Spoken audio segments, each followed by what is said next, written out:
அனைவருக்கும் வணக்கம். தொல்காப்பியம் சொல்லதிகாரத்தின் 6வது இயல் வினையியல். வினையில் குறித்து கடந்த 2 வகுப்புகளில் நாம் பார்த்தோம்.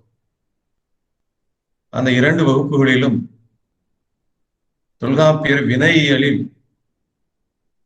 வினை சொற்களுடைய பொது இயல்புகளாக நூற்பாயின் 1 தொடங்கி நூற்பாயின் 5 முடிய உள்ள சூத்திரங்களில் விளக்கக்கூடிய செய்திகளை நாம் பார்த்தோம். நூற்பான் 5 நூற்பாயின் 50 முடிய வினை சொற்களை திணை அடிப்படையில் 3ஆக பகுத்துக் கொண்டு உயர்திணை வினை, அஃறிணை வினை, விரவு வினை என்ற 3னுடைய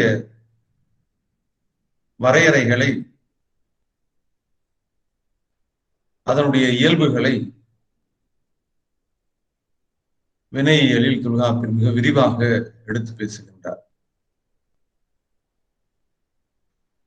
சென்ற வகுப்பில் வினைச்சொல்லுடைய பொது இயல்புகளாக பார்க்கின்ற பொழுது வேற்றுமை கொள்ளாது காலமொடு தோன்றும். காலம் 3 வகைப்படும். அவை இறப்பு, நிகழ்வு, எதிர்வு.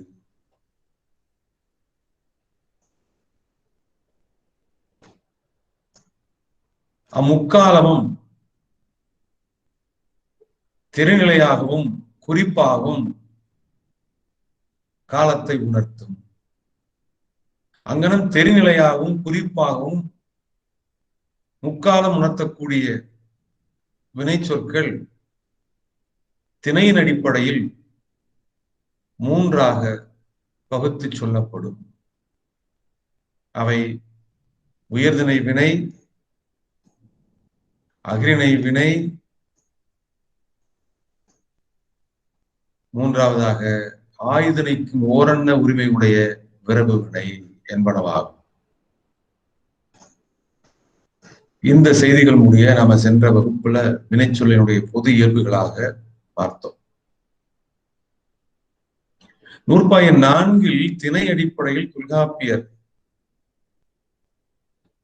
வினை சொற்களை 3ஆக பகுத்து பேசுகின்றார்.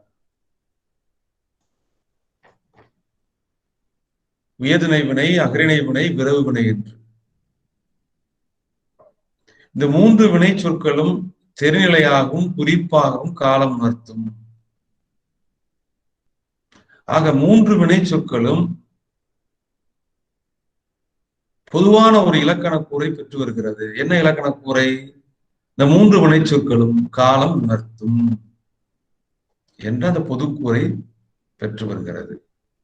உண்டான் உயர்திணை வினை, உண்டது அஃறிணை வினை, உண்டனை விரவு வினை. 3 வினை இறந்த காலம். அதே இந்த 3 வினை மற்றொரு பொதுக்கூரையும் பெற்று வருகிறது. என்ன? வேற்றுமை கொள்ளாது. உயர்திணை வினையா இருந்தாலும் சரி, அஃறிணை வினையா இருந்தாலும் சரி, விரவு வினையா இருந்தாலும் சரி, 3மே வேற்றுமை கொள்ளாது. ஆக உயர்திணை, அஃறிணை, விரவு என்ற அந்த 3 வினைகளும் பொதுக்கூறுகளில் காலம் உணர்த்தும், மற்றொன்று வேற்றுமை கொள்ளாது. இந்த 2ஐயும் பொதுக்கூறாக கொண்டது இந்த 3 வினைகளும்.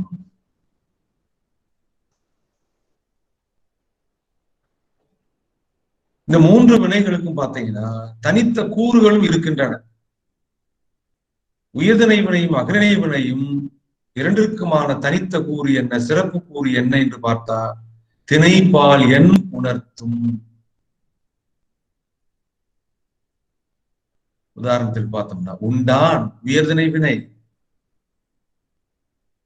திணை உயர்திணை என்பதை உணர்த்துகிறது, பால் ஆண்பால் என்பதை உணர்த்துகிறது, உண்டான் படற்கை என்ற அந்த இடத்தை உணர்த்துகிறது, ஒருமை உணர்த்துகிறது. உண்டது என்பது அஃறிணை வினை. இந்த அஃறிணை வினை திணைப்பால் இடம் உணர்த்தும். இப்ப திணை என்ன? உண்டது அஃறிணை. பால் என்ன? ஒன்றன் பால். இடம் என்ன? படர்க்கை. உண்டது என்ற அந்த வினைமுற்று, அகரணை வினைமுற்று, தெருநிலை வினைமுற்று, அது திணை பால் இடம் காட்டுகிறது. திணை அகரிணை, பால் ஒன்றன்பால், இடம் படர்க்கை. ஆனால் விரவு வினை என்பது அதற்கான தனித்த கூறினு கேட்டீங்கன்னா திணை பால் எண் உணர்த்தாது. உண்டனை என்பது விரவு வினை, உயர்தனைக்கு வரும், அகரணைக்கு வரும். அது உண்டனை, அவன் உண்டனை. அந்த உண்டனை என்ற அந்த வினை முற்றானது விரவு வினை முற்று. அந்த விரவு வினை சொல்லானது உயர்தனைக்கு வருகிறது, அகரணைக்கு வருகிறது. ஆகவே அது விரவு வினை. இந்த விரவு வினை திணை என்பதை உணர்த்தாது. உயர்தனையா அகரணையா கண்டறிய முடியாது. ஆண்பாலா, பெண்பாலா, பலர்பாலா, ஒன்றன் பாலா, பலவின் பாலா கண்டறிய முடியாது. ஒன்றா பலவா கண்டறிய முடியாது. அது திணை பால் அந்த எண் என்று சொல்லக்கூடியதை உறவு பெயர்ல நீங்க பார்க்க முடியாது. ஆனால் உயர்தனை வினையிலும் அகரணை வினையிலும் திணை பால் எண் என்பதை பார்க்கலாம். ஆக தொல்காப்பியர் திணையின் அடிப்படையில் வினை சொற்களை மூன்றாக பகுத்து பேசுகின்றார். அந்த வினை சொற்களில் முதலாவதாக அவர் குறிப்பிடுவது உயர்திணை வினைகளை பற்றி பேசுகின்றார்.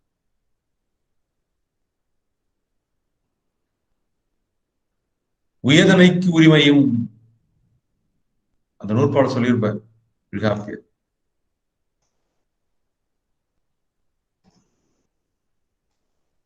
அந்த நூற்பால எப்படி சொல்றாரு பாரு. இந்த நூற்பால சொல்றாரு வினை எல்லாம் 4வது நூற்பாடு. உயர்தனைக்கு உரிமையும் அகரிணைக்கு உரிமையும் ஆயிருதனைக்கும் ஓரன்ன உரிமையும் அம்மூவின் தோன்றலாரே. குறிப்பாகவும் தெரிநிலையாகவும் முக்காலம் உணர்த்தக்கூடிய வினை சொல் திணை அடிப்படையில் உயர்திணை வினை, அகரணை வினை, விரவு வினை. இந்த மூன்றை பகுத்து சொல்கின்ற தொல்காப்பியர் முதலாவதாக உயர்திணை வினைகளை பற்றி பேசுகின்றார்.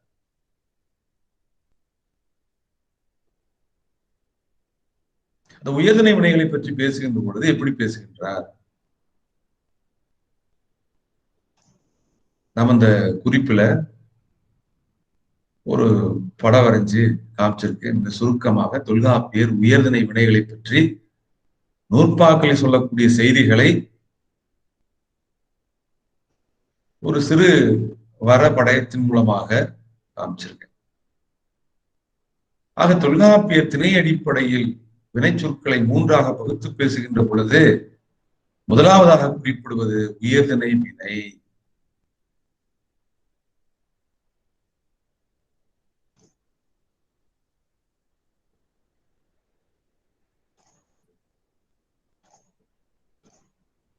இந்த உயர்திணை வினையை பற்றி பேசுறார். முதலாவதாக எடுத்து பேசக்கூடிய செய்தி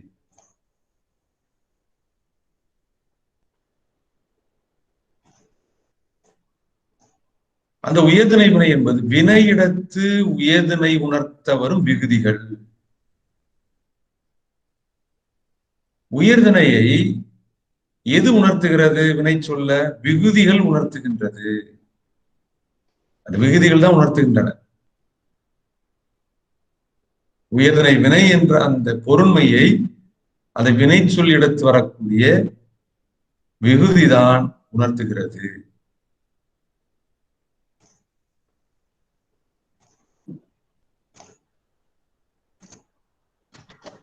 அது வினையிடத்து உயர்திணை உணர்த்த வரும் விகுதிகள், அதான் உயர்திணை வினை.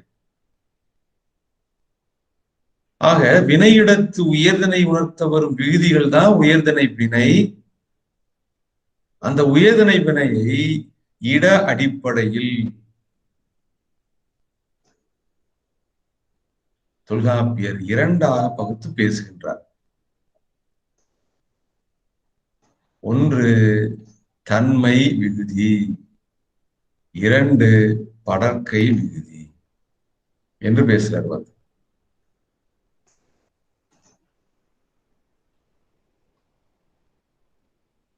ஆக வினையிடத்து உயர்தனை உணர்த்த வரும் விகுதிகள், அதுதான் உயர்தனை வினை.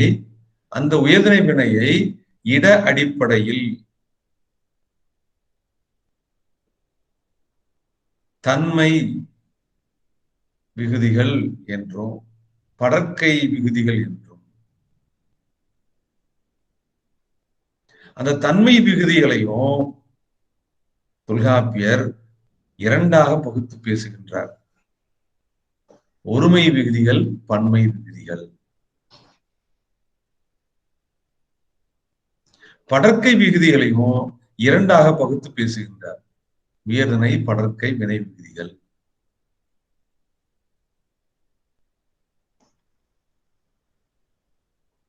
உயர்தனை, படர்க்கை விகுதிகள்.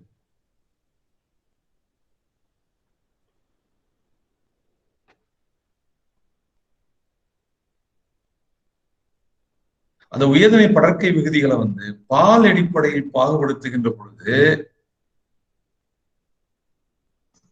ஆண்பால் விகுதிகள், பெண்பால் விகுதிகள், பலர்பால் விகுதிகள் என்று பாகுபடுத்துகிறார். அப்ப உயர்தனை படர்க்கை வினை விகுதிகளை பால் அடிப்படையில் மூன்றாக பகுத்து பேசுகின்ற தொல்காப்பியர்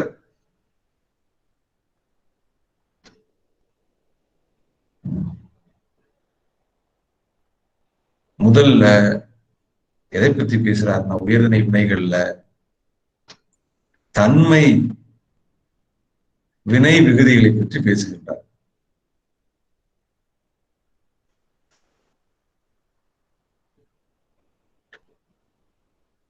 உயர்தனை இடத்து தன்மை இடத்தில் வரக்கூடிய வினை விகுதிகள் மொத்தம் 15.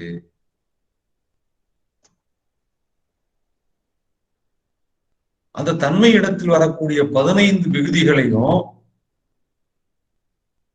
எண் அடிப்படையில தன்மை ஒருமை இடத்து வரக்கூடிய வினை விகுதிகளாக 7 குறிப்பிடுகின்றார். தன்மை பன்மை இடத்து வரக்கூடிய, தன்மை இடத்துல பன்மை பொருள வரக்கூடிய வினை விகுதிகளாக 8 குறிப்பிடுகின்றார். ஆக தன்மை இடத்து ஒருமை பொருள வரக்கூடிய விகுதிகள் 7, தன்மை இடத்து பன்மை பொருண்மை இடத்து வரக்கூடிய விகுதிகள் 8. ஆக மொத்தம் தன்மை விகுதிகள் 15. இந்த 15 விகுதிகளும் உயர்தனை விகுதிகள். உயர்தனையில எந்த இடத்து வரக்கூடிய விகுதிகள்? தன்மை இடத்து வரக்கூடிய விகுதிகள் என்று சொல்றார். இந்த அடிப்படை புரிதல் உங்களுக்கு தெரிஞ்சுக்கும்.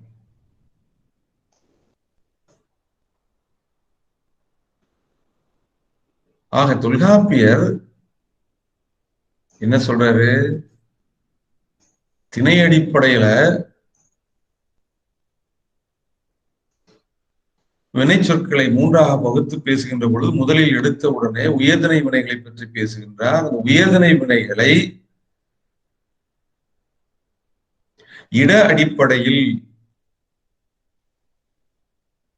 உயர்தனை வினைகளை பாத்தீங்கன்னா இட அடிப்படையில் இரண்டாக பாகுபடுத்துகின்றார். தன்மை இடத்து வரக்கூடிய உயர்தனை வினைகள், படர்க்கை இடத்து வரக்கூடிய உயர்தனை வினைகள் என்று பாகுபடுத்துறார்.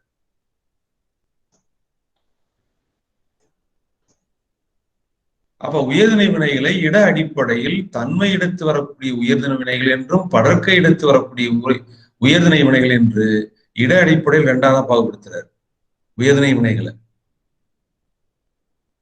நம்ம இலக்கணத்துல மூவிடம் படிச்சிருப்போம். தன்மை, முன்னிலை, படர்க்கை. இந்த மூவிடத்துல உயர்திணை வினை என்று சொல்லக்கூடியது தன்மை இடத்தும் படர்க்கை இடத்து மட்டுமே வரும்.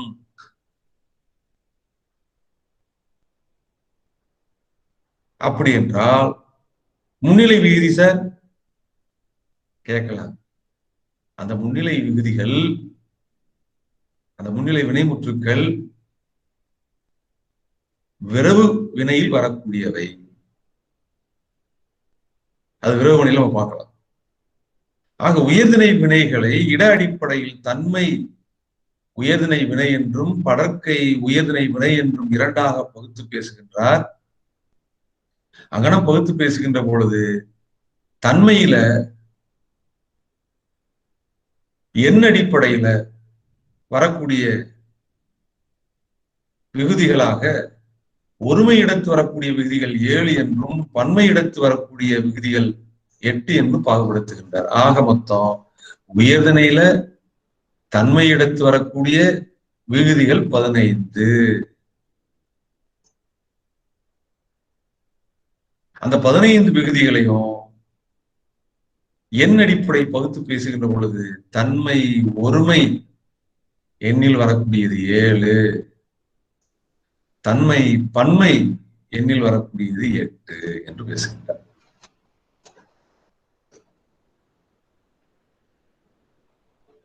சரிங்க சார். உயர்திணை வினைகளை இட அடிப்படையில தன்மை உயர்திணை வினை என்றும் படர்க்கை உயர்திணை வினை என்றும் பாகுபடுத்துகின்றார்.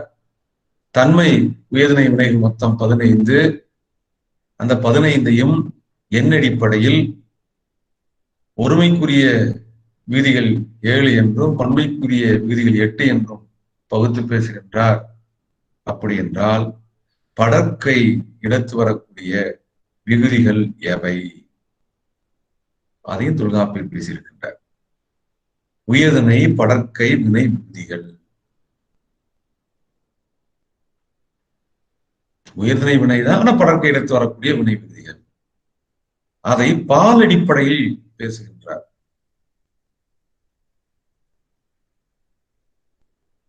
ஆண்பால் விகுதியில் என்றும் பெண்பால் விகுதியில் என்றும் பலர்பால் விகுதியில் என்றும் பாகுபடுத்துகின்றார்.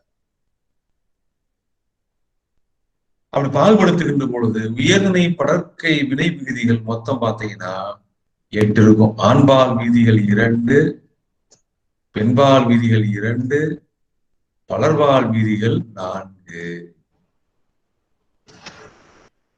ஆக உயர்திணை படர்க்கை வினை விகுதிகளாக தொல்காப்பியர் 8 சொல்றார். அந்த 8 தான் பால் அடிப்படையில பகுத்து பேசுகின்றார்.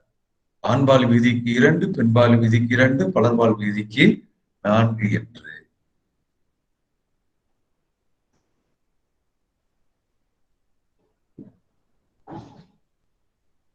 முதல்ல பாத்தீங்கன்னா உயர்திணை வினையில தன்மை இடத்து வரக்கூடிய உயர்திணை வினைகள்ல முதல்ல எடுத்து தொல்காப்பியர் விளக்கக்கூடிய பகுதி பன்மை என்னும் பொருளில் வரக்கூடிய வினை விகுதிகளை பேசுகின்றார்.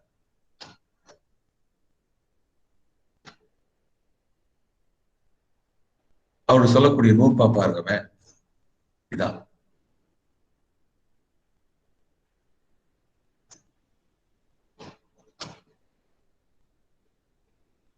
முத்துச்செல்வி,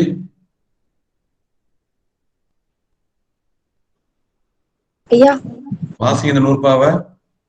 அவைதாம் எம் ஏ என்னும் கிளவியும் உம்மோடு வரவும் காத்த தார என்னும் அன்னார் கிளவியோடு ஆயன் கிளவியும் பன்மை உரைக்கும் தன்மை சொல்லே. இந்த உயர்திணை உரிமை உடைய வினை சொற்களைத்தான் 5வது நூற்பாவிலிருந்து விளக்குகிறார். அந்த உயர்திணை வினை சொற்களை விளக்குகின்ற பொழுது தன்மை இடத்து வரக்கூடிய உயர்திணை சொற்கள், படர்க்கை இடத்து வரக்கூடிய உயர்திணை வினை சொற்கள் என்று பாகுபடுத்திட்டு முதல்ல தொல்காப்பியர் என்ன பண்றாருன்னா, அந்த உயர்திணை வினைகள்ல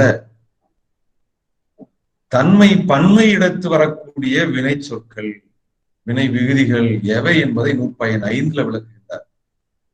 அவைதாம் அம், ஆம், எம், ஏம் என்னும் கிளவியும், உம்முடு வரூம் காட தார என்னும் அன்னார் கிளவியோடு ஆ என் கிளவியும் பன்மை உரைக்கும் தன்மை சொல்லே.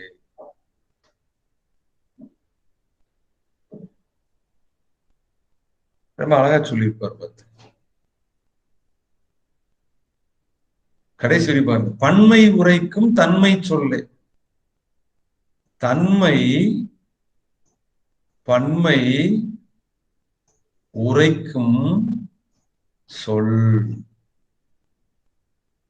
எத்தனை? ஆயன் கிளவியும் என்று சொல்றார். 8. அவை எவை? அம், ஆம், எம், ஏம் என்ற 4. அடுத்ததாக ஒரு 4 சொல்றார். உம்மோடு வரும் காடா தாரா என்னும் அன்னார் கிளவியோடு. இந்த அம், ஆம், எம், ஏம் என்ற 4உடன் இந்த காடா தாரா என்பதை ஊர்ந்து வரக்கூடிய என்ற 4ஐயும் சேர்த்தோம்னா 8. அதாவது கும், டும், தும், ரும். அத உம்மோடு வரும் காடா தாரா என்னும் அன்னார் கிளவியோடு. ஆக உயர்திணை வினைகள்ல தொல்காப்பியர் முதலில் எடுத்து உரைப்பது தன்மை, பன்மை, உயர்திணை வினை விகுதிகளை பற்றி பேசுகின்றார். நூற்பயன் 5ல கடைசி வரியில சொல்வார், பன்மை உரைக்கும் தன்மை சொல்லு. அது எப்படி வாசிக்கணும்? தன்மை பன்மை உரைக்கும் சொல். சொல் என்பது விகுதி. இப்ப தன்மை பன்மை உரைக்கும் விகுதிகள் எத்தனை? 8. ஆயன் கிளவி 8. அந்த 8 என்னென்னது? அம், ஆம், எம், ஏம் என்பனவும் உம்மோடு வரும் காட்டா தாரா இன்னும் அன்னார் கிளவி. அதாவது க, ட, த, ரா என்பதோடு ஊர்ந்து வரக்கூடியது. அப்படின்னா எது சார்? கும், டும், தும், ரும் என்ற 4. ஆக இது 8மே தன்மை பன்மை உரைக்கும் விகுதி. எந்த திணை இடத்து? உயர்திணை இடத்து. உயர்திணைக்கு தான் தன்மை என்பது வரும். பார்த்துங்க.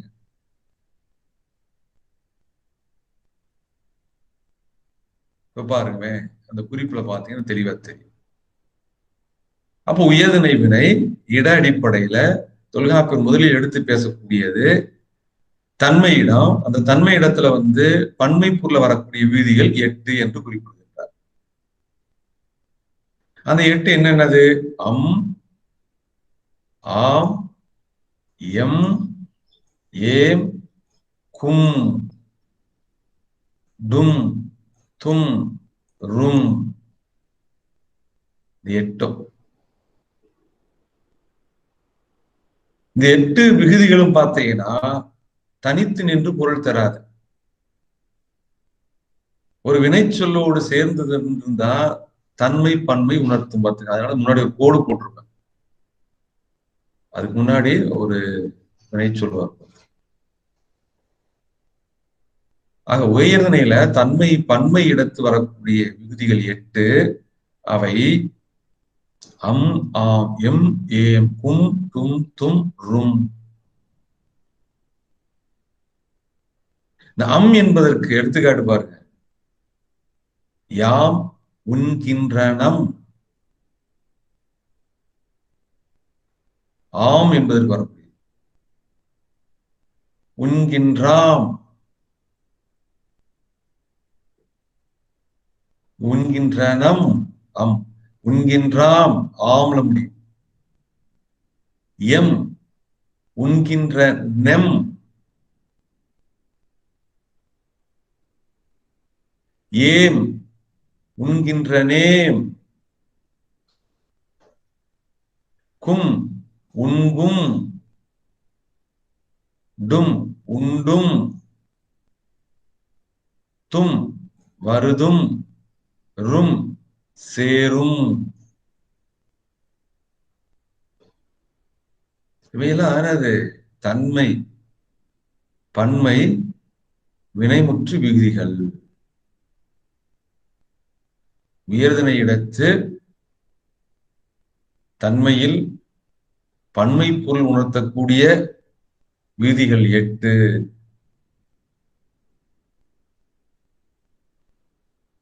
அவை அம், ஆம், எம், ஏம் என்பனவும் கும், டும், தும், ரும் என்பனவும் ஆகும். அவை ஒவ்வொன்றுக்கும் எடுத்துக்காட்டுகள் நாம பார்த்தோம்.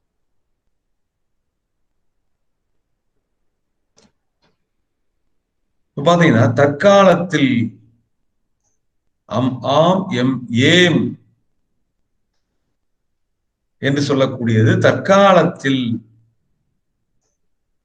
ஓம் என்று ஒரே வடிவமாக வருகிறது. இந்த ஒரு வடிவம் தான் பயன்படுத்துறோம். உண்கின்றோம் என்று ஒரே வடிவமாக தான் பயன்படுத்துறோம். அம், ஆம், எம், ஏம் என்று சொல்லக்கூடிய இந்த 4 சேர்த்து நாம தற்காலத்துல ஓம் என்பதை உயர்திணையில தன்மையிடத்து பன்மை பொருண்மையில் உணர்த்தக்கூடிய விகுதியாக பயன்படுத்துகிறோம். உண்கின்றோம், வருகின்றோம், நடக்கின்றோம், பார்க்கின்றோம்.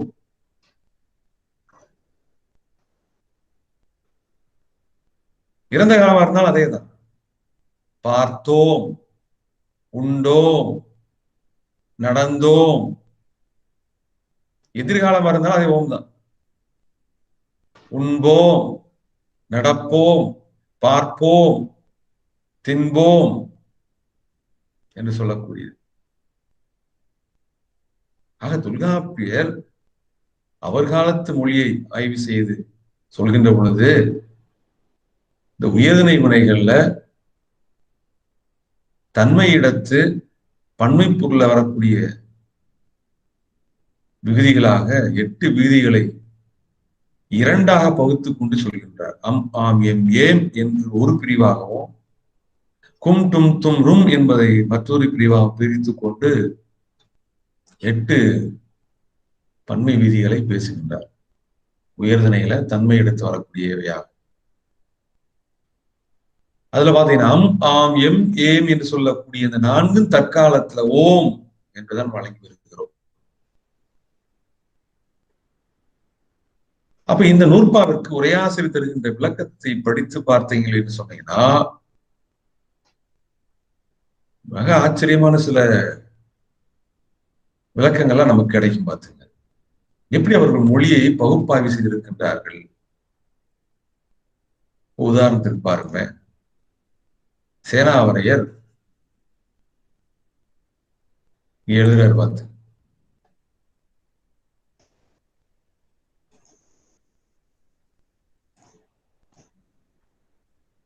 உயர்திணை இடத்து தன்மை பன்மை உரைக்கும் விகுதிகளாக சொல்லக்கூடிய அந்த தொல்காப்பிய இந்த நூற்பாவிற்கு என்ன விளக்கம் எழுதுறார் பாருங்க. நிறுத்த முறையானே உயர்திணை வினையாமாறு உணர்த்துகின்றார். வரிசை முறையால் எப்படி முந்தைய நூற்பாவில் உயர்திணை கூறிமையும் அகரிணை கூறிமையும் சொன்னார் இல்லையா, அந்த வரிசை முறையால் நிறுத்த முறையானை உயர்திணை வினையாமாறு உணர்த்துகின்றார். உயர்திணை உரிமையும் அகரிணை உரிமையும் ஆகியதிணைக்கும் ஓரெண்ண உரிமையும் என்ற அந்த வரிசையின் அடிப்படையில் வினை சொற்களை திணை அடிப்படையில் எப்படி தொல்காப்பியர் பாகுபடுத்தி கூறினாரோ அதே வரிசை முறையில் முதலில் உயர்திணை வினையாமாறு உணர்த்துகின்றார் இந்த நூற்பாவுல. ஆம் எம் ஏம் என்று சொல்லக்கூடிய இந்த நூற்பாவுல உயர்திணை வினைகளை பற்றி பேசுகின்றார் என்று சேனாவரையர் அந்த நூற்பாவை பற்றி விளக்கம் தருகின்ற பொழுது முதலில் எழுதுகின்றார். எழுதிட்டு அவைதாம் இருவகைய அந்த உயர்திணை வினையாமாறு உணர்த்துகின்றார். அந்த உயர்திணை வினை என்பது இருவகைய. அந்த உயர்திணை வினையை இரண்டு என்னது? தன்மை வினையும் படற்கை வினையும் என. அந்த உயர்திணை வினையைத்தான் நான் உங்களுக்கு குறிப்புகள்ல வரைபடத்தின் மூலமா காட்டுகின்ற பொழுது தன்மை வினை படற்கை வினை சேனாவரையர் உரை எழுதுகின்ற பொழுது அதை எழுதுறார். 10 உயர்திணை வினையாமாறு அவைதாம் இருவகைய தன்மை வினையும் படற்கை வினையும் என சொல்லிட்டு அடுத்து விளக்கம் எழுதுறாரு. தன்மை வினையும் இருவகைத்து. உயர்திணை வினை இருவகைய அவை தன்மை வினை படற்கை வினை. தன்மை வினையும் 2 வகை உடையது. பன்மை தன்மையும் ஒருமை தன்மையும் என. அதான் உங்களுக்கு வரைபடத்துல காமிச்சிருந்தேன். தன்மையும் 2 வகைய ஒருமை தன்மை பன்மை தன்மை அப்படின்னு சொல்லலாம். அல்லது தன்மை ஒருமை தன்மை பன்மை. தன்மை 2ஆ பிரிக்கலாம். ஆக உயர்திணை 2 வகைய அவை தன்மை உயர்திணை படற்கை உயர்திணை. தன்மை 2 வகையின தன்மை ஒருமை தன்மை பன்மை. சேனாவரை அந்த நூற்பாக்கு விளக்கம் எழுதுகின்ற பொழுது எழுதுறாரு. அடுத்து எழுதுறாரு பாருங்க. தனித்தன்மையும் உளப்பாட்டு தன்மை எனினும் அமையும். தன்மை வினைய 2 வகை பிரிக்கிறாங்க. பன்மை தன்மை ஒருமை தன்மை. அது இன்னொரு வகையில சொல்றதா இருந்ததுன்னா தன்மை ஒருமை தன்மை பன்மைன்னு சொல்லுவாங்க. அடுத்து என்ன சொல்றாரு பாருங்க.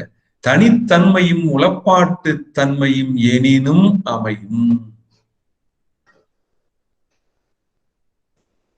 அந்த தன்மையை பாத்தீங்கன்னா தனித்தன்மை என்றும் உளப்பாட்டு தன்மை என்றும். தனித்தன்மையும் உளப்பாட்டு தன்மையும் எனினும் அமையும்.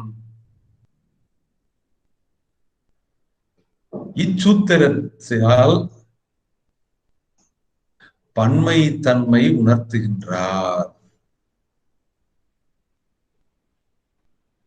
அழகா விளக்கம் சொல்லிட்டார். சாட்ல நான் சொன்னதுதான். உயர்திணை வினை என்னது? 2 வகைய அவை தன்மை வினை படற்கை வினை. தன்மை 2 வகைத்து. தன்மை ஒருமை தன்மை பன்மை. அந்த தன்மை என்ன சொல்றாருன்னா தனித்தன்மையும் உளப்பாட்டு தன்மையும் எனினும் அமையும். அது தனித்தன்மை உளப்பாட்டு தன்மை என்று அமையும். அப்படி வருகின்ற பொழுது இந்த சூத்திரத்துல தொல்காப்பியர் என்ன சொல்ல வருகிறார் என்பதை சேனாவரையர் இச்சூத்திரத்தான் பன்மை தன்மை உணர்த்துகின்றார். உயர்திணையில தன்மை இடத்துல வரக்கூடிய வினைகள்ல பன்மை பொறுமை உணர்த்தக்கூடிய விகுதிகளை இந்த சூத்திரத்தில் உணர்த்துகிறார் என்று சொல்லிட்டு இதன் பொருள் மேல் மூவகை எனப்பட்ட வினை சொல்தாம். மேல் மூவகை எனப்பட்ட வினை சொல்தாம் என்றால் உயர்திணை வினை அகனை வினை, விரவு வினை. அவற்றுள் அம், ஆம், எம், ஏம் என்னும் ஈற்றவாகிய சொல்லும். அம், ஆம், எம், ஏம் என்ற ஈற்றில் முடியக்கூடிய வினை சொல்லும் அல்லது இந்த வினை விகுதிகளும். அடுத்தது உம்முடு வரும் காட்டாத்தாராவாகிய கும், கும்மும், தும்மும், தும்மும், ரும்மும். கும்மும், டும்மும், தும்மும், ரும்மும் என்று அப்படின்னு என்னன்னு கேட்டீங்கன்னா, கும், டும், தும், ரும் அதைத்தான் சூழ்நிலையை சொல்கின்ற பொழுது எண்ணுமையில சொல்றாரு பார்த்து. கும்மும், டும்மும், தும்மும், ரும்மும் என்னும் ஈற்றவாகிய சொல்லும் என அவ் எட்டும். அதை ஆயன் கிளவியும் நூற்பால் சொல்லியிருப்பார். பன்மை உணர்த்தும் தன்மை சொல்லாம் என்றவாறு. ஆக அம், ஆம், எம், ஏம் என்ற நான்கும், கும், டும், தும், ரும் என்ற நான்கும், ஆக அவ் எட்டும் பன்மை உணர்த்தும் தன்மை சொல்லாம். அதான் உங்களுக்கு குறிப்புல பட்டியலிட்டு காமிச்சிருந்தேன். உயர்திணை வினையில, இட அடிப்படையில, தன்மையில பன்மை உணர்த்தும் விதிகள் 8. அவை என்ன என்ன அது 8ஐயும் பட்டியல் போட்டுருங்க.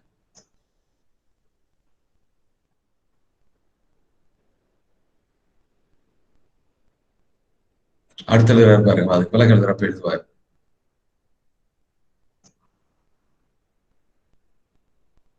தனக்கு ஒருமை அல்லது இன்மையின் தன்மை பன்மையாவது, ரொம்ப முக்கியமான வார்த்தை. தனக்கு ஒருமை அல்லது இன்மையின்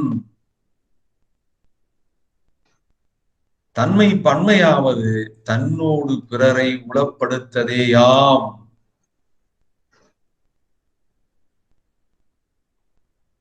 தனக்கு ஒருமை அல்லது இன்மையின் தன்மைக்கு ஒருமைதான் இருக்கு, ஒருமை தவிர பன்மை இல்லை. அப்ப பன்மையில் வருகின்ற பொழுது எப்படி? தன்மை பன்மையாவது தன்னோடு பிறரை உளப்படுத்ததே ஆம்.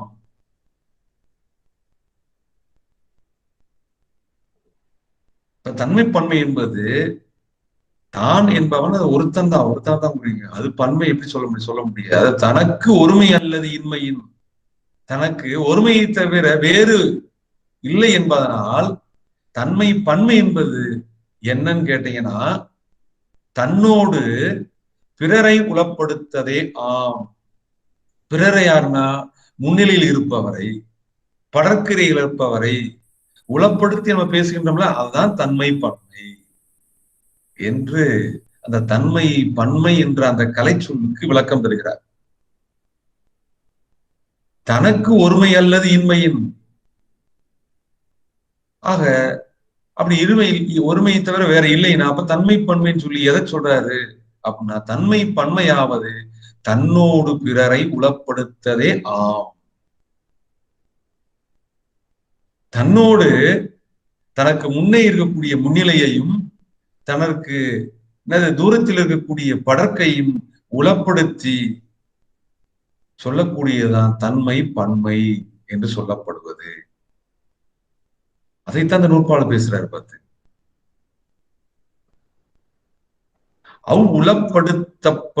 உளப்படுத்தன் மூவகைப்படும். உளப்படுத்தன் மூவகைப்படும். அப்ப தன்மை பன்மையில தன்னோடு பிறரை உளப்படுத்துவது என்பது 3ஆக பிரித்துக் கொள்கிறார். எப்படி? முன்னின்றாரை உளப்படுத்தி சொல்வது, தன்னோடு முன்னே நிற்பவரை, முன்னிலையில் இருப்பவரை உளப்படுத்தி சொல்வது 1. 2, படற்கையாரை உளப்படுத்தலும், தன்னோடு தன்மையோடு படற்கரியில் இருப்பவரை உளப்படுத்தி பேசுவது, சொல்வது. இது 2. ஆக முன்னின்றாரை உளப்படுத்துவது 1, படற்கையாரை புலப்படுத்துவது 2. மூன்றாவது எது? இருவரையும் ஒருங்கு உளப்படுத்தலும். தன்னோடு முன்னிலை இருப்பவரையும் படற்கையில் இருப்பவரையும் சேர்த்து சொல்வது. ஆக தன்மை பன்மை என்று சொல்லப்படுவது தன்னோடு பிறரை உளப்படுத்துவது.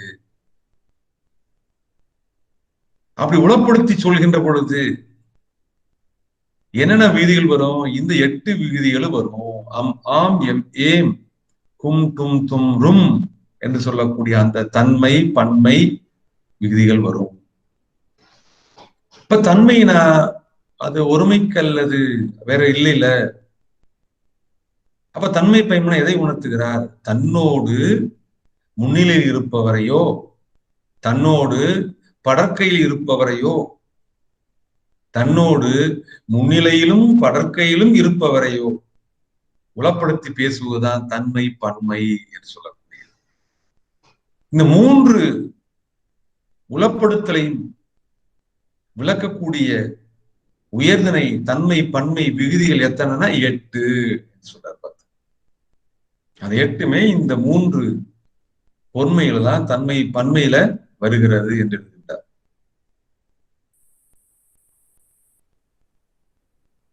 அப்படி வருகின்ற பொழுது இந்த 8 தன்மை பன்மை உயர்தனை வீதிகள்ல எது எது முன்னில் தன்னோடு முன்னிலையில் இருப்பவரை உளப்படுத்துவது, எவை தன்னோடு முன்னிலையில் இருப்பவரை உளப்படுத்துவது, எவை தன்னோடு படற்கை இருப்பவரை உளப்படுத்துவது, எவை தன்னோடு படற்கையிலும் முன்னிலையிலும் உளப்படுத்துவது என்பதை உரையாசிரியர் பகுத்து சொல்லியிருக்காங்க. ரொம்ப நுட்பமா விளக்குறாரு பாருங்க சேனாவரையர். அம் ஆம் என்பன முன்னின்றாரை உளப்படுக்கும். தொல்காப்பியர் பன்மை உரைக்கும் தன்மை சொல்லாக 8 சொற்களை பட்டியலிடுகிறார். அவற்றுள் தொடர் பார்த்துங்க, அம் ஆம் என்ற 2ம் முதலில் சொல்லக்கூடிய அந்த 2ம் அம்மாம் என்பன முன்னின்றாரை உளப்படுக்கும். இந்த 2மே முன்னிலையில் இருப்பவரை உளப்படுத்தி தன்மை பன்மையாக சொல்லப்படும் என்று சொல்றார்.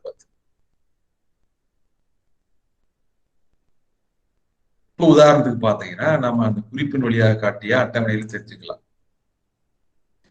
உண்கின்றனம் உண்கின்றாம். அப்ப இதனுடைய எழுவாய் என்னது? யாம் உண்கின்றனம் யாம் உண்கின்றாம். இந்த யாம் என்பது எழுவாய் இருக்கு. உண்கின்றனம் உண்கின்றாம். இந்த அம் ஆம் என்று சொல்லக்கூடியது தன்னோடு யாரை உளப்படுத்தி பேசுகிறது? சேனாவரை எழுதுறாரு பார்த்துங்க. முன்னின்றாரை உளப்படுக்கும். இப்ப எனக்கு முன்னாடி பிரதீப் இருக்கிறான்னா அவனை உளப்படுத்தி நான் சொல்வது. எப்படி சொல்வது? அம் ஆம் என்ற வினைமுற்று விகுதிகளோடு சொல்வது. யாம் உண்கின்றனம் யாம் உண்கின்றாம். நான் பிரதீப்பை முன்னிலைப்படுத்தி முன்னிலையில் இருப்பவனை சேர்த்து நான் சொல்ற மாதிரி தன்மை பன்மையா சொல்ற மாதிரி. அப்ப தன்னோடு முன்னிலையில் இருப்பவரை உளப்படுத்தி சொல்கின்ற பொழுது அம் ஆம் என்பது வரும். எடுத்துக்காட்டு, உண்கின்றனம் உண்கின்றாம். தற்காலத்தில் எப்படி சொல்றோம்?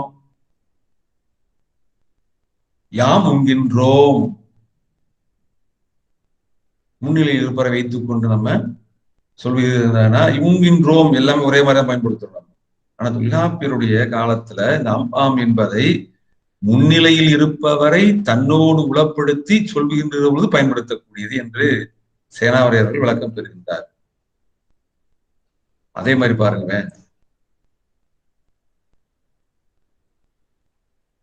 தமராய வழி படற்கையாரையும் உளப்படுக்கும். ஆம் என்பன முன்னின்றாரையும் உளப்படுக்கும். அதே சமயத்துல தமராய வழி படற்கையாரையும் உளப்படுக்கும். அது முன்னிலையில் இருப்பவரை தன்னோடு இணைத்து பேசுவதோடு மட்டுமல்லாம தன்னோடு படற்கையில் இருப்பவரையும் உளப்படுத்தி பேசுவதற்கு ஆம் என்பது பயன்படும். இப்ப நான் தமராய வழி, அதன சார் தமராய வழி, தன்னோடு இருப்பவர்கள் சுற்றத்தாராக இருப்ப தமர் உறவினர்களே இருக்கின்ற பொழுது படற்கையாரையும் உளப்படுத்தினாம பேசலாம் என்று சொல்றான் பார்த்து. அடுத்தது ஏம் என்பன படற்கையாரை உளப்படுக்கும். தன்னோடு படற்கரையில் இருப்பவரை சேர்த்து சொல்வதற்காக ஏம் என்பதை பயன்படுத்துவோம். தன்மை பன்மையா அதற்கு எடுத்துக்காட்டு குறிப்புல பாத்தீங்கன்னா தெரியும். உரையாசை எடுத்துக்காட்டு கொடுத்திருக்காங்க. ஏம் உண்கின்ற நம், உண்கின்ற நேம். இந்த ஏம் என்பது படற்கையில் இருப்பவரை தன்னோடு உளப்படுத்தி பேசுவதற்காக பயன்படுத்தக்கூடிய விதிகள்.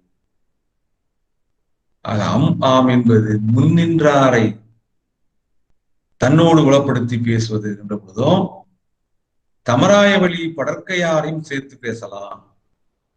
ஏம் என்பது படற்கையில் உள்ளாரை தம்மோடு உளப்படுத்தி பேசுவதற்காக பயன்படுத்தக்கூடிய தன்மை பன்மை சொல் என்று சொல்கின்றார்.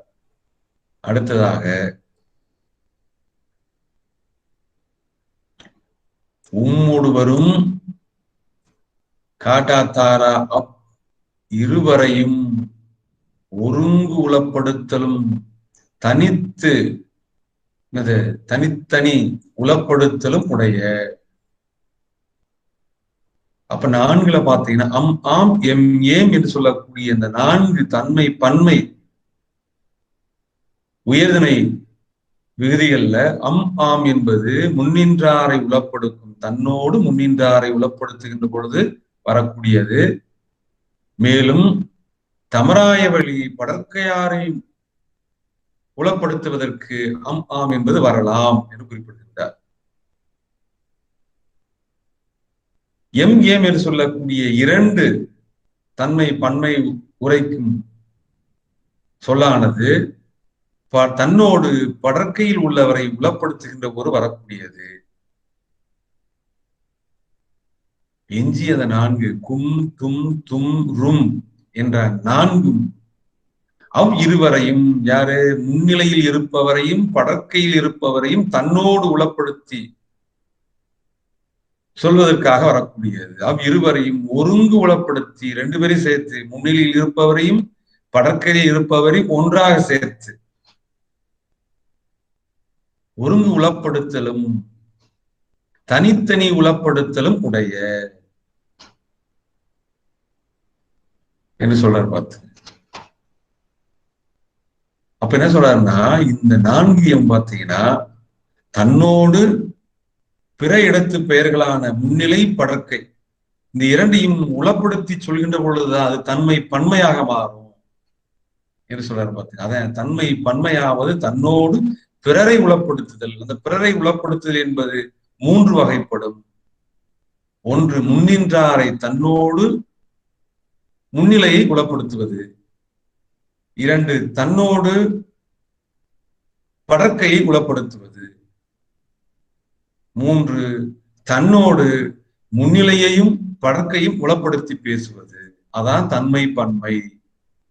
தன்னோடு பிறரை உளப்படுத்தி பேசுகின்ற இயல்புன்னு சொல்றாரு. அப்படி வருகின்ற பொழுது ஆம் என்பன தன்னோடு முன்னிலையை உளப்படுத்தி பேசுவது.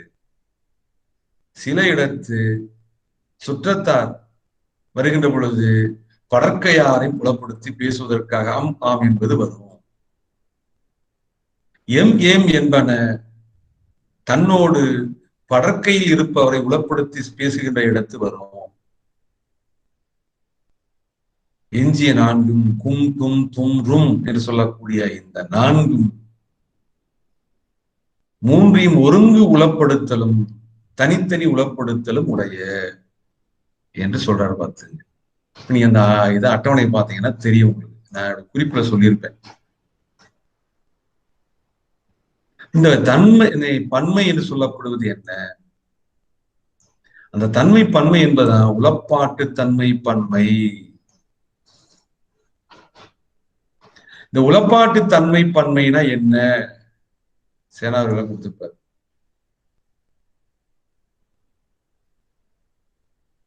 அது 3 இங்க மறந்து. உளப்பாட்டு தன்மை பன்மை என்பது தன்மையுடன் படற்கையை உளப்படுத்துவது, தன்மையுடன் முன்னிலை உளப்படுத்துவது, இன்னொன்று பாத்தீங்கன்னா தன்மையுடன் முன்னிலையின் படற்கையும் உளப்படுத்துவது என்று 3ஆக பகுத்து பேசலாம் அப்படின்னு சொல்லி சொல்றாரு பார்த்து. அப்ப நம்ம இந்த சொல்லவைதான் உண்கின்றனம் என்பது தன்மை பன்மைதான். ஆனா யாரை உளப்படுத்தி பேசக்கூடியது? என்ன செழியன்? உண்கின்றனம் உண்கின்றாம் ஆம் என்பது தன்னோடு பிற இடத்தில் இருக்கின்ற ஒருவரை உளப்படுத்தி பேசுவது. பிற இடத்துல வந்து எந்த இடத்தை கொடுக்கும்? பன்மை இடம். தன்மை பன்மைதான். தன்னோடு முன்னிலை இருப்பவரை உளப்படுத்தி பேசுவதா, படற்கையில் இடத்தில் இருக்கவரை உளப்படுத்தி பேசுவதா? உண்கின்றனம் உண்கின்றாம் நம்ம படிச்சோம் இல்லையாப்ப சேனாவரை குறிப்பிடுங்க. ஆம் என்பன முன்னிலை யாரை உடைப்படுத்தும். அப்ப அந்த எடுத்துக்காட்டுகள் மூலமாக தெரிஞ்சுக்கலாம். சில நேரங்கள்ல தவறாய வழி யாரை உளப்படுக்கும்? படற்கை யாரை உளப்படுத்தும். உளப்படுக்கும் என்று சொல்லக்கூடிய. அப்ப இந்த எடுத்துக்காட்டுல பாத்தீங்கன்னா உங்களுக்கு உண்கின்றனம் உண்கின்றாம் இந்த இரண்டுமே தன்னோடு யாரை உளப்படுத்தியது? முன்னிலையில் இருப்பவரை உளப்படுத்தியது. சரியா? சரிங்க. ஏம் என்று சொல்லக்கூடியது உண்கின்ற நெம் உண்கின்ற நேம். இன்றைய வழக்கில் இது பயன்படுத்துறது இல்ல. சரியா? சரிங்க. உண்கின்ற நெம் உண்கின்ற நேம் இந்த இரண்டும் தன்னோடு வேறொரு இடத்தையும் உளப்படுத்தி பேசுவது என்று தொல்காப்பியர் கூறுவதாக உரையாசிரியர் சொல்கிறார். அப்ப சேனாவுடைய உரையின் அடிப்படை பார்க்கின்ற பொழுது ஏம் என்பது யாரை உளப்படுத்தி பேசுவது? படற்கை யாரை உளப்படுத்தி பேசுவது. உண்கின்ற நெம் உண்கின்ற நேம். யாம் உண்கின்ற நெம் யாம் உண்கின்ற நேம். அந்த இடத்துல யாம் என்பது தன்னோடு யாரை உளப்படுத்துவது? படற்கையாரை. படற்கையாரை. தன்னை மட்டும் குறிக்கல. தன்னை மட்டும் குறித்தனா தன்மை ஒருமை. சரியா? சரிங்க. அப்ப தன்னோடு பிறரையும் நம்ம செஞ்சிடும் உளப்படுத்துவோம். அப்ப உளப்படுத்துகின்ற பொழுது முன்னிலையில் இருப்பவரை உளப்படுத்தினோம் என்றால் நம்ம என்ன சொல்லுவோம்? ஆம் என்ற விகுதியை போடுவோம். ஆமாங்க. படற்கையில் இருப்பவரை உளப்படுத்தி பேசுவதாக இருந்தா என்ன விதி போடுவோம்? ஏ விதி போடுவோம். சரியா? சரிங்க. அதே மாதிரி முன்னிலையில் இருப்பவர் படற்கை 2 பேரையும் சேர்த்து தன்னோடு இணைத்து பேசுவதா இருந்தா என்ன விதி? கும் தும் தும் ரும் இந்த 4 விதிகளையும் போடுவோம் என்று சொல்றாரு பாத்துங்க. சரியா? அதுதான் எடுத்துக்காட்டு சொல்றாரு. யாம் உண்கும் யாம் உண்டும் யாம் வருதும் யாம் சேரும் இந்த 4களையும் பாத்தீங்கன்னா இந்த உண்கும் என்பதுல தன்மையும் இருக்கும், முன்னிலை இருக்கும், படற்கை இருக்கும். சரியா? படற்கை முன்னிலை தானே இருக்கும். படற்கை முன்னிலை இது 2ம் சேர்ந்து தன்மையோட சொல்லக்கூடிய தன்மையான படற்கை 3 ஒருங்கு உளப்படுத்துதல் என்று சொல்லக்கூடியது. அப்படி வரும்னு சொல்லி ஒரே ஆசிரியர் எழுதுறாங்க பாத்துங்க. யான் உண்கும்னா தன்மை, யாம் உண்கும்னா படற்கை முன்னிலை. சரியா? ஏன்னா யான் என்பது ஒண்ணுதான் இருக்கு பாத்துங்க. யான் என்று சொல்லக்கூடியது யான் உண்கும் அப்படின்னு சொல்லி பார்த்தோம்னா அந்த தன்மை ஒருமை வருகின்ற பொழுது பின்னாடி படிப்போம் நம்ம. அப்ப தன்மை பன்மை உண்கும் என்பது வருகிறது. யாம் உண்கும் என்பதுல தன்னோடு முன்னிலையும் இடம்பெறுகிறது, தன்னோடு படர்க்கையும் சேர்த்து சொல்ல வருகின்ற பொழுது யாம் உண்டும், யாம் உண்டும், யாம் வருதும், யாம் சேரும். இப்ப நீங்க சொல்லுவீங்க யாம் ஓடும், யாம் நடக்கும் சொல்லுவீங்க இல்லையா? தன்மை முன்னிலை ரெண்டு சேர்த்து. தன்மை முன்னிலை மட்டும் கிடையாது, தன்மை முன்னிலை படர்க்கை சேர்த்து சொல்ற மாதிரி வரும். சில நேரங்கள்ல வந்து அது ஒருங்கு உளப்படுத்தலும் தனித்தனி உளப்படுத்தலும் உண்டு அப்படின்றாரு. உரையாசிரியர் பார்த்தீங்கன்னா எழுதியிருப்பாரு, கவனிங்க. உம்மோடு வரும் காடா தாரா அவ்விருவரையும் ஒருங்கு உளப்படுத்தலும் எவ்விருவரையும், முன்னிலையில் உள்ளவரையும் படற்கையில் உள்ளவரையும் ஒருங்கு உளப்படுத்தலும். யாரோடு? தன்னோடு. அடுத்து எழுதுறாரு பாருங்க, தனித்தனி உளப்படுத்தலும் உடைய, தனித்தனியாக. சரியா? சரிங்க என்று சொல்றாரு பாத்துங்க. இதை கொஞ்சம் நீங்க பார்த்து வச்சுக்கணும். அடுத்து ஒண்ணு சொல்றாரு பாருங்க, காலம் அம் ஆம் எம் ஏம் என்பன மூன்று காலமும் பற்றி வரும் என்றார். நீ உரையாசிரியருடைய விளக்கம் எடுத்து படிச்சுட்டு போனேன்னு இன்னும் நிறைய செய்திகள் சொல்றாங்க இதுல. முதலில் சொல்லக்கூடிய அந்த தன்மை பன்மை உரைக்கும் சொல்லான அம் ஆம் எம் ஏம் என்பன மூன்று காலமும் பற்றி வரும். உம்மோடு வரும் காட்டா தாரா கும் டும் தும் என்பன எதிர்காலம் பற்றி வரும். இப்படி ஒரு தரவு சேகரிச்சிருக்காங்க பாருங்க. அம் ஆம் எம் ஏம் என்ற தன்மை பன்மை உரைக்கும் உயர்திணை சொல் எல்லாம், அந்த வினை சொல் எல்லாம் மூன்று காலம் பற்றி வரும். நிகழ்காலத்துல வரலாம், எதிர்காலத்துல வரலாம், இறந்த காலத்துல வரலாம். ஆனால் கும் டும் தும் ரும் என்று சொல்லக்கூடிய உயர்திணையில தன்மை பன்மை எடுத்து வரக்கூடிய இந்த நான்கு வீதிகளும் கும் டும் தும் என்று சொல்லக்கூடிய நான்கு வீதி எதிர்காலம் பற்றி தான் வரும் என்று சொல்றாங்க பார்த்து. மேலும் சில விளக்கங்களை எழுதியிருக்காங்க பார்த்துங்க. இதுல முன்னின்ற நான்கு ஈரும் இறந்த காலம் பற்றி வருங்கால், அந்த முன்னின்ற நான்கு ஈரும் என்பது அம் ஆம் எம் ஏம் என்ற அந்த நான்கு ஈரும் இறந்த காலம் பற்றி வருகின்ற பொழுது அம்மும் எம்மும் காட்டா தாரா என்னும் நான்கன் முன் அன் பெற்று வரும். சாரி பெற்று வருகிறார். ஒரு மொழி அமைப்பு சொல்றாரு, நீ மேற்கொண்டு படிச்சு பாரு, விளக்கம் தேவையான. ஏம் அன் பெற்று பெறாது வரும், ஆம் அன் பெறாது வரும் என்று சொல்றாரு. சாரி அன் என்பது சாரி பெறாது வரும்.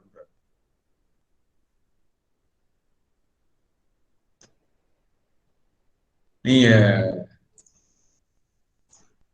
இவருடைய உரையை எடுத்து படிச்சு பாத்தீங்கன்னா தெரியும், பாவலர் பாலச்சந்தருடைய உரை. அது சுருக்கம், கொஞ்சம் பொறுமை நீங்க எடுத்து படிச்சு பார்க்கலாம். அதை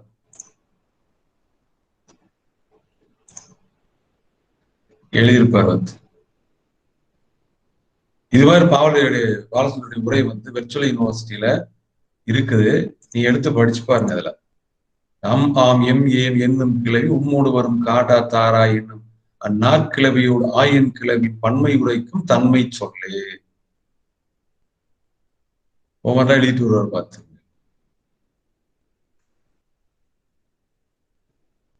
அம் ஆம் மூன்று காலமும் கும் டும் தும் ரும் என்பவை எதிர்காலம் பற்றி வருதலான் பிரித்தோதினார். ஏன் ரெண்டா பிரிச்சு சொன்னாரு?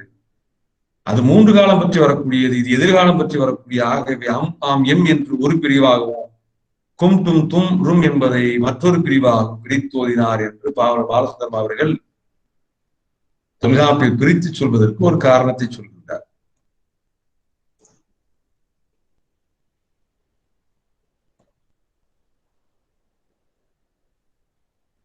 அதே போல இங்க வந்து எழுதியிருப்பார் பார்த்து. மற்ற எடுத்துக்காட்டுகள்லாம் உங்களுக்கு அதை சொன்ன இல்லையா, சாரி பெற்று வரக்கூடிய பெறாது வரக்கூடிய என்பதற்கெல்லாம் விளக்கம் கொடுத்திருப்பாரு பார்த்துங்க. நீ படிச்சு பாத்தீங்கன்னா தெரியும் பார்த்துங்க. சேனா அவருடைய வெள்ளைவாரனுடைய உரைன்னு பாத்தீங்கன்னா கொடுத்திருப்பாரு பார்த்து. வெள்ளைவாரனுடைய உரையை நீ வந்து இந்த இடத்துல எடுத்து படிச்சு பாரு, அப்பதான் உங்களுக்கு தெரியும் பார்த்து. இந்த அம் ஆம் எம் ஏம் என்று சொல்லக்கூடிய மூன்று காலம் பற்றி வரும் படிச்சோம் இல்லையா, இங்க பாத்தீங்கன்னா உங்களுக்கு தெரியும். உண்டனம், உண்ணா நின்றனம், உண்பம். நான் ஒரு எடுத்துக்காட்டு சொல்றேன், அவ்வளவுதான். அம் என்று சொல்லக்கூடிய அந்த தன்மை பன்மை உரைக்கும் உயர்தனை வினை சொல் 3 காலம் பற்றி வருகிறது. உண்டனம் இறந்த காலம், உண்ணா நின்றனம் நிகழ்காலம், உண்பம் எதிர்காலம். இதே மாதிரிதான் ஆம், எம், ஏம் என்பனவும் பாத்தீங்கன்னா 3 காலம் பற்றி வரும்.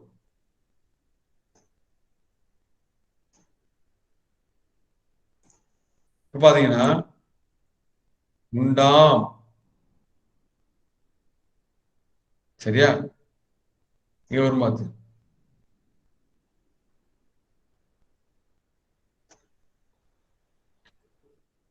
உண்டாம், உண்ணா நின்றாம், அம் ஆம், உண்டாம் ஆம் இறந்த காலம்.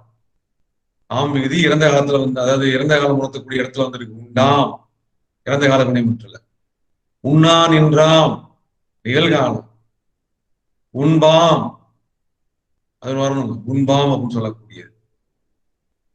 அப்ப அது என்னது? எதிர்காலத்துல வரக்கூடியது. அதைத்தான் வந்து சொன்னார் பார்த்து. 3 காலம் அம் ஆம் என்பன 3 காலம் பற்றி வரும்.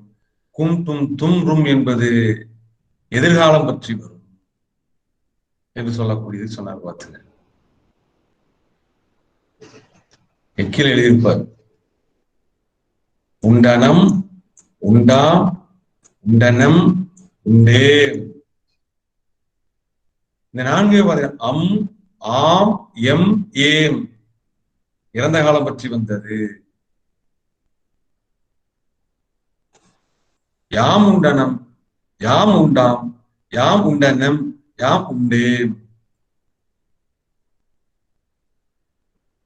ஆக அம், ஆம், எம், ஏம் என்ற 4 இறந்த காலம் பற்றி வரும். எடுத்துக்காட்டு பார்த்தோம்.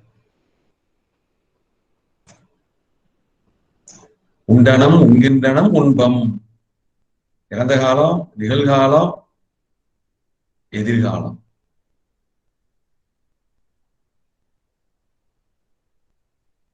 அதுல இன்னும் நிறைய நுட்பங்கள் சொல்லியிருப்பாரு பார்த்து.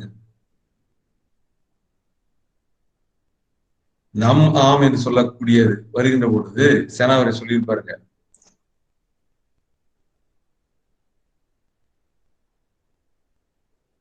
அந்த சாரி பெற்று வரக்கூடியது என்று சொல்லக்கூடியதெல்லாம் நம்ம பார்த்தோம்.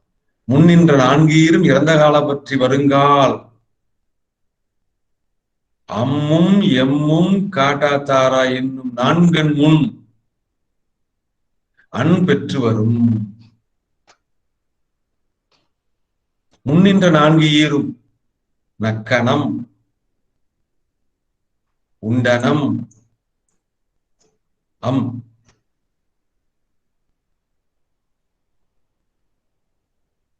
சொல்ல உதாரணத்துக்கு நக்கணம் அப்படின்னு சொல்லக்கூடியது.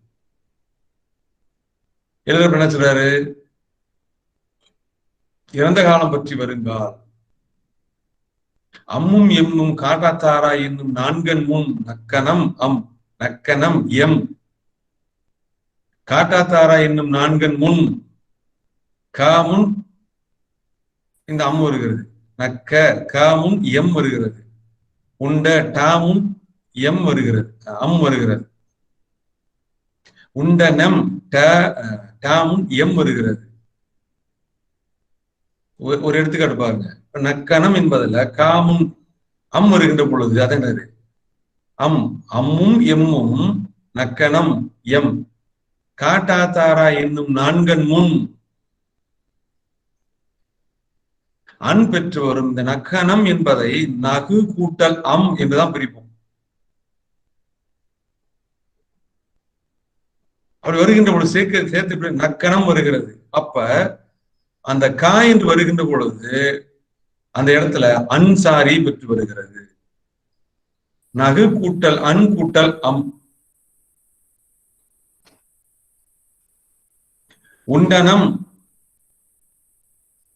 உன் கூட்டல் இட்டு கூட்டல் அன் கூட்டல் அம், உண்டனம். அப்ப அம்மும் எம்மும் காட்டா தாரா என்னும் நான்கன் முன் இந்த காட்டா தாரா என்ற 4 எழுத்துக்கு முன்னாடி வருகின்ற பொழுது அம் என்ற விகுதிக்கு முன்னே அன் என்ற சாரியை வரும். அதே என்ன சொல்லுவாங்க, ஏம் அன் பெற்றும் பெறாதும் வரும். ஏம் என்பது வந்ததுன்னா அன் பெற்று வரலாம், பெறாமல் வரலாம். உதாரணத்துக்கு பாருங்க,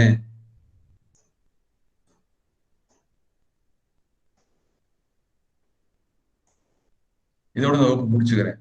உண்டனேம் ஏம் என்று வருகின்ற பொழுது இந்த இடையில உன் இட்டு அன் ஏம் வருது, அன்சாரி இடையில வருது, பெற்று வருகிறது.